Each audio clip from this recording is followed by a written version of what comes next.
Hello friends, आज की इस वीडियो में बात करेंगे मॉक्सिकाइंड CB 375 टैबलेट के बारे में। इस टैबलेट के बारे में आज मैं आपको कंप्लीट जानकारी दूंगा, जैसे कि इसका कंपोजिशन क्या है, किस कंपनी का ये प्रोडक्ट है, कितना इसका प्राइस है, क्या क्या इसके यूज़ और बेनिफिट्स होते हैं, कैसे ये दवा काम करती है, कितनी डोज पेशेंट को दी जाती है, क्या क्या इस दवा के साइड इफ़ेक्ट हो सकते हैं और आपको क्या क्या सावधानी ध्यान में रखनी है।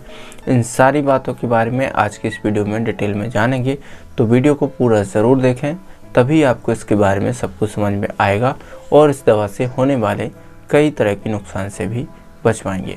मेरा नाम शिवपाल कुमार है। यदि आप भी हेल्थ और मेडिसिन से रिलेटेड कोई भी जानकारी चाहते हैं तो आप हमारे चैनल को सब्सक्राइब करें, बेल आइकन को ज़रूर प्रेस करें ताकि लेटेस्ट वीडियो की नोटिफिकेशन सबसे पहले आप तक पहुंच सके। तो चलिए शुरू करते हैं। सबसे पहले हम बात करेंगे इस दवा के कंपोजिशन के बारे में। तो मॉक्सिकाइंड CB 375 टैबलेट में अमोक्सिसिलिन 250 मिलीग्राम और क्लेवलानिक एसिड 125 मिलीग्राम की स्ट्रेंथ में प्रेजेंट है। कंपनी के बारे में बात की जाए तो मैनकाइंड फार्मा कंपनी का ये प्रोडक्ट है।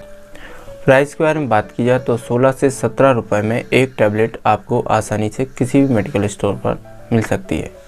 अब हम जानेंगे इसके यूजेस और बेनिफिट्स के बारे में, इसके उपयोग व फ़ायदे के बारे में, कौन कौन सी समस्याओं के इलाज के लिए इस दवा का प्रयोग लिया जाता है। तो मॉक्सिकाइंड टैबलेट एक एंटीबायोटिक दवा है।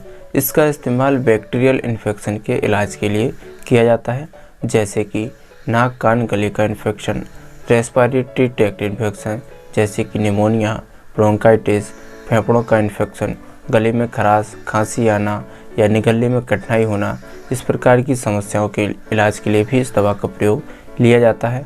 या किसी व्यक्ति को डेंटल इन्फेक्शन हुआ, दांतों में किसी तरह का इन्फेक्शन हुआ, तो उसके इलाज के लिए भी इस दवा का प्रयोग लिया जा सकता है। या किसी व्यक्ति को स्किन में इन्फेक्शन हुआ है, सॉफ्ट टिश्यूज़ में इन्फेक्शन हुआ है, या किसी को चोट लगने के कारण वहाँ पर घाव बन गया है, तो उसको घाव को सुखाने के लिए भी इस दवा का प्रयोग लिया जा सकता है। जोड़ों के इन्फेक्शन के लिए, हड्डियों के इन्फेक्शन के लिए, UTI infection, gonorrhoea, typhoid fever, इन सारी समस्याओं के इलाज के लिए भी इस दवा का प्रयोग लिया जा सकता है। इन समस्याओं के अलावा भी आपके डॉक्टर अन्य समस्याओं के इलाज के लिए भी इस मेडिसिन को प्रिस्क्राइब कर सकते हैं। तो अभी आपने जाना इसके यूजेस के बारे में। अब हम बात करेंगे ये दवा कैसे काम करती है। तो इसमें जो अमोक्सिसिलिन है, अमोक्सिसिलिन एक पेनिसिलिन ग्रुप की एक एंटीबायोटिक दवा होती है जो कि बैक्टीरिया की सेल वॉल सिंथेसिस को रोकती है। यानी बैक्टीरिया के ऊपर जो कवरिंग लेयर पाई जाती है, जो बैक्टीरिया को प्रोटेक्ट करके रखती है, तो उस कवरिंग लेयर को ये ब्रेक करती है, उसको तोड़ती है और उसको बनने से रोकती है, जिसके कारण बैक्टीरिया नष्ट हो जाते हैं। जो क्लेवलानिक एसिड है, क्लेवलानिक एसिड एक बीटा लैक्टेमेज इनहिबिटर होती है। यानी बैक्टीरिया के अंदर एक एंजाइम पाया जाता है जिसको बीटा लैक्टेमेज एंजाइम बोला जाता है। तो उस बीटा लैक्टेमेज एंजाइम को ये रोकती है, उसके प्रोडक्शन को रोकती है, उसके प्रभाव को इनएक्टिव करती है, जिसके कारण बैक्टीरिया नष्ट हो जाते हैं। तो इस तरीके से ये दवा काम करती है। अब हम बात करेंगे इसकी डोज के बारे में।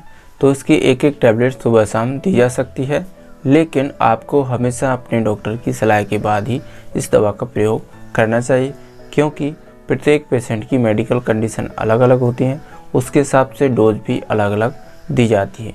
इसीलिए हमेशा आपको अपने डॉक्टर की सलाह के बाद ही इस दवा का प्रयोग करना चाहिए। अब हम जानेंगे इस दवा के साइड इफ़ेक्ट के बारे में। इस दवा को लेने के बाद क्या क्या साइड इफ़ेक्ट देखने को मिल सकते हैं। तो इस दवा के कुछ कॉमन साइड इफ़ेक्ट देखने को मिल सकते हैं, जैसे कि मतली, उल्टी आना, दस्त लगना, पेट में गैस बनना, पेट में ऐंठन होना, पेट में दर्द होना, एलर्जी होना, स्किन पर चकत्ते निकलना, या किसी व्यक्ति को न्यूरोटॉक्सिसिटी की समस्या होना। इस प्रकार के साइड इफ़ेक्ट इस दवा से देखने को मिल सकते हैं। अब हम जानेंगे इस दवा की सावधानियों के बारे में, आपको क्या क्या प्रिकॉशंस ध्यान में रखनी चाहिए इसका इस्तेमाल करने से पहले। तो इसका इस्तेमाल करने से पहले आपको कुछ सावधानियाँ ध्यान में ज़रूर रखनी चाहिए, जैसे कि अगर किसी व्यक्ति को इस दवा से एलर्जी होती है, यानी इसमें जो अमोक्सिसिलिन है, क्लेवलानिक एसिड है, इन दवाओं से एलर्जी होती है, तो ऐसे व्यक्तियों को इस दवा का प्रयोग नहीं करना चाहिए। पास्ट में इन दवाओं से कभी भी एलर्जी हुई है तो ऐसी कंडीशन में भी इस दवा का प्रयोग नहीं करना चाहिए और अपने डॉक्टर को ज़रूर बताना चाहिए। नेक्स्ट है, अगर किसी व्यक्ति को लीवर से जुड़ी या किडनी से जुड़ी कोई गंभीर बीमारी है तो ऐसी कंडीशन में भी इस दवा का प्रयोग नहीं करना चाहिए। नेक्स्ट है गर्भवती महिलाओं के लिए और स्तनपान कराने वाली महिलाओं के लिए ये दवा दी जा सकती है, लेकिन हमेशा डॉक्टर की सलाह के बाद ही इस दवा को देना चाहिए। बच्चों के लिए और 60 साल से अधिक उम्र के लोगों के लिए इस दवा का प्रयोग सावधानी पूर्वक कराना चाहिए। तो इन सब बातों को आपको ध्यान में ज़रूर रखना है। उम्मीद करता हूँ आपको इस वीडियो में सब कुछ समझ में आ गया होगा।